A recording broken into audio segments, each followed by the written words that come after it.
مهمې جملې ذکر د الماني ژبې کله چې موږ وایو هغه ډېر بې سببه دی، هغه ډېر بې سببه دی، د مذکر یعنې د هلک یا د سړي لپاره استفاده کوو وایو داسې وایو er ist sehr ungeduldig er ist sehr ungeduldig او کله چې موږ چاته وایو زه وخت نه لرم دغه جمله په الماني ژبه داسې وایو ich habe keine Zeit ich habe keine Zeit زه وخت نه لرم.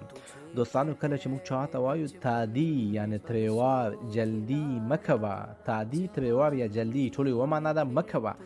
دغه اصطلاح یا جمله په الماني ژبه څنګه ویل کیږي تاسو په کمنټونو کې ولیکئ چې نور دوستان هم درڅخه زده کړي که د چا غلط وي زه به ورته صحیح کوم په کمنټونو کې.